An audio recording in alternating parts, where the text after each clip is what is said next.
Oh, it's on. Look, it came on. That's good. Except now you it have too a glare in your glasses. See, like she's got a glare in You her want me glasses. to take them off? No. Well, Should we drop I don't need to read anything. Well, do you want to try it without the glasses? Yeah. Let's try it without the glasses. Tell me if this bugs you. Does that bug you? Well, I don't know whether it will.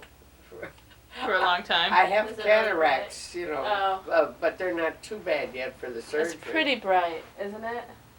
It is bright. Yeah, maybe. So, should we just bag the light? Yeah, if it's Okay. gonna bother you, Yeah. we don't want to do it. Because it's very uncomfortable to have the light on like that. Alright. Should I take off the bulb? You can stay for now. What? We'll take them off at the end. Yeah, just in case. Does it slide forward? Yeah.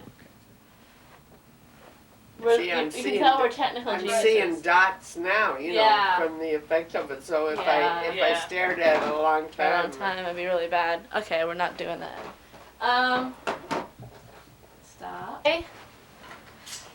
We're talking with Dorothy Muller, my grandmother, about what life was like in Wilkes-Barre, Pennsylvania, basically. How old were you when you... well, I was born in Wilkes-Barre in 1914, and we moved away for a few years, but most of my life I spent until I was 21 in Wilkes-Barre. And but at the age of 9, my father died, and so my mother and a younger sister and I moved in with my grandparents. And Wilkes-Barre is primarily a coal mining town at that time. Anthracite coal. And my grandfather was a miner. He had been a miner since he was at the age of 9 when he was born in Wales and moved here when he was a very young man, about 16. And he worked in the mines there in Wilkes-Barre then all of his life, up until the age of about 63 when he died.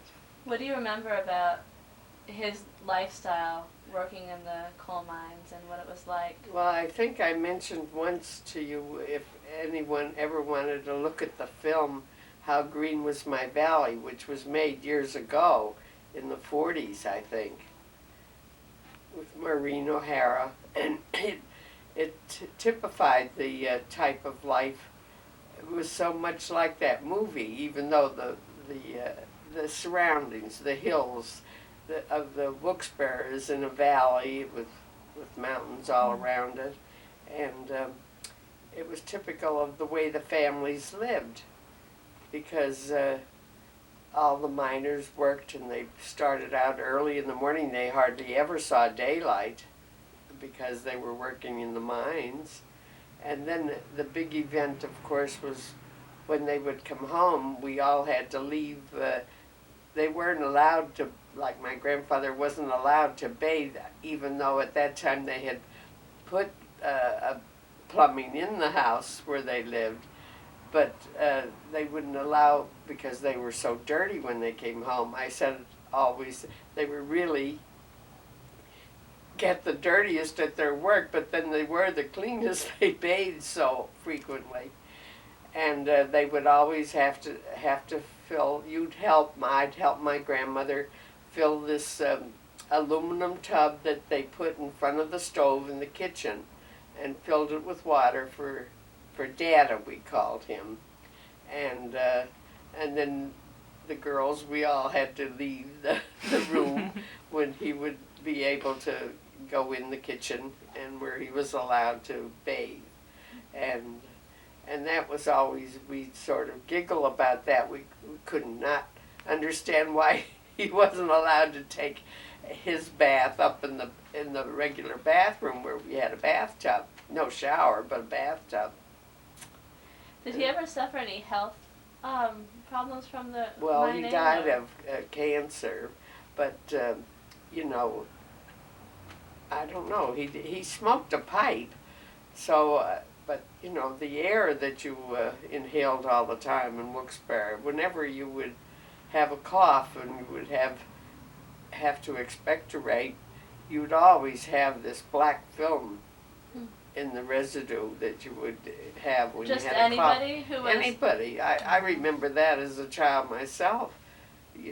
Is that from because the? from the air, from the region of so much coal mining, and in that area, because there were all areas over, could be across the street. Well, we didn't have any across the street of my grandmother's house, but later on, when she moved in with her one daughter, they lived, and you just would look out the street, and they had just hills of the, I don't know what they call that, the slag or something from the anthracite, where they would pour it, you know, and it was just hills and hills of it around the whole valley. Oh, Wow.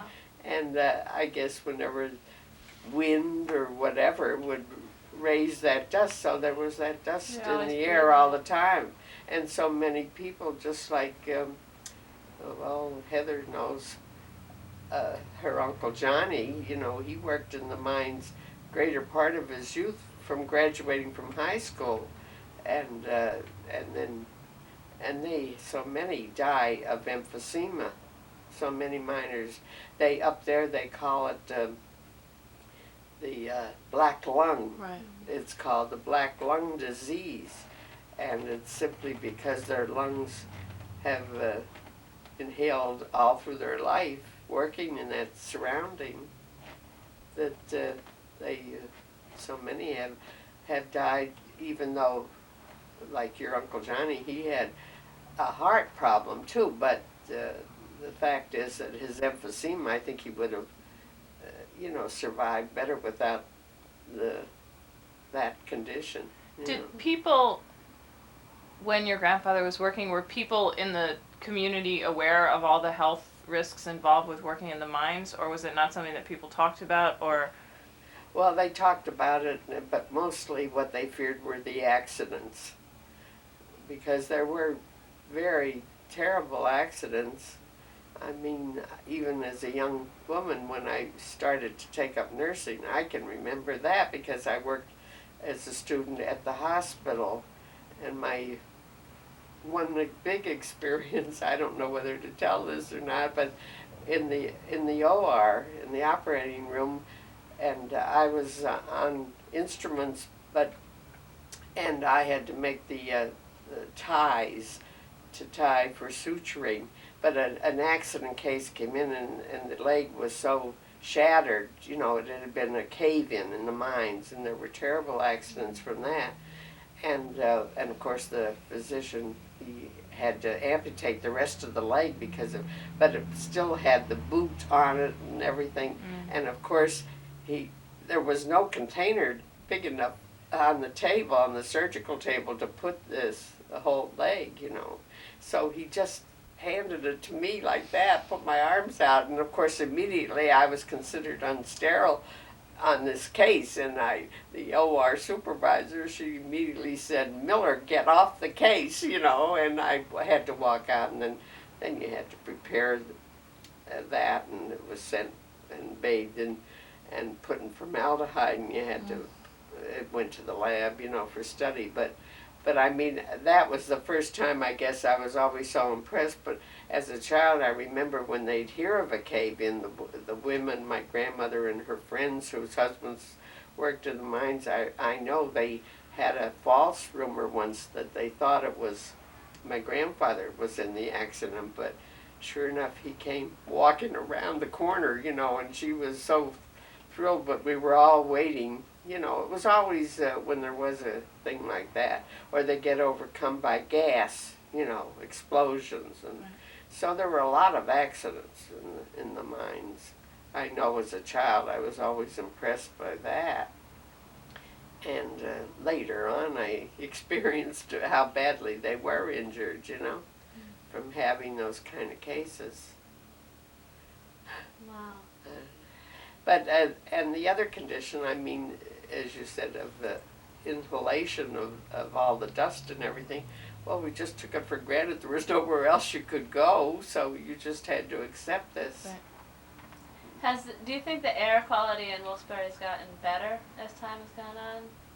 Well, I think it probably has, because there's no mining now in Wilkes-Barre. The mines have all been closed. And I know my father himself had never worked in the mines, and I know that a couple of his brother-in-laws who did, my mother's sisters who had married miners, they talked him into taking them down one Sunday down to the mines. And I can remember very young, him saying, "I want none of that" when he came up. He was a carpenter, so he probably had other things to to put up with, but he never had wanted to go in the mines. But families really knew nothing else. They weren't educated. But my grandfather would not let. He had 4 sons and 5 daughters, and he would never let either one of the boys. They never went into the work in the mines. A couple of them worked on the railroad, and then, of course, the one got very well educated by just being a paper boy, and wealthy people from the town that sent him, and he graduated from Harvard, which was something. He graduated from Harvard in 1912. My uncle, he was an electrical engineer, but he had never been allowed to go work in the mines. I guess Daddy used to say, well, he came to this country, so he knew he had to work in the mines, but he didn't want any of them to go work in the mines. Because it's, I imagine, very depressing. And you're bent over, too, because, you can't stretch up. He was a short man, fortunately, but for tall men, it would be hard to work down there. You're bent over working all the time.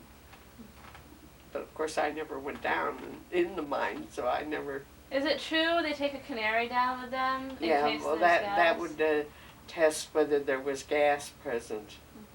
And if the bird died, then they'd hit gas. Yeah.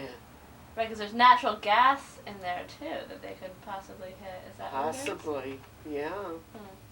It would happen, but it caused, mostly the gas would cause explosions, and then then physical damage to them, So, you're on the other side of it. All that coal went to power the mills, right, in Wilkes-Barre, because were they steam powered? Well, and all the homes too. You all had coal was delivered, into your house from the front porch. They had a slide. They would pour the coal down the slide into the coal bin in the basement, where you would have to always keep coal. And I grew up too in the kitchen. You had a kitchen stove. They did all their cooking by using coal. Coal stove is what I was used to. I think we had a coal stove. I don't think I remember a gas stove until I got married after World War II. Wow. When I went housekeeping myself, that we had a gas stove, and that was on Long Island, So, but now everybody has gas stoves or electric stoves up there, You don't hear much of coal stoves anymore. How old were you when you spent a summer in the mill, working in the mill? Well, it was right before my second year in high school. I was going to be a sophomore, like in September, so I was about not 15 yet. And but my mother and a couple of her sisters, worked in the. They had mostly silk mills, but my mother somehow, from a friend that she knew at church, who worked, he was really one of the bosses at the stocking factory that I spoke to you about at Christmas time.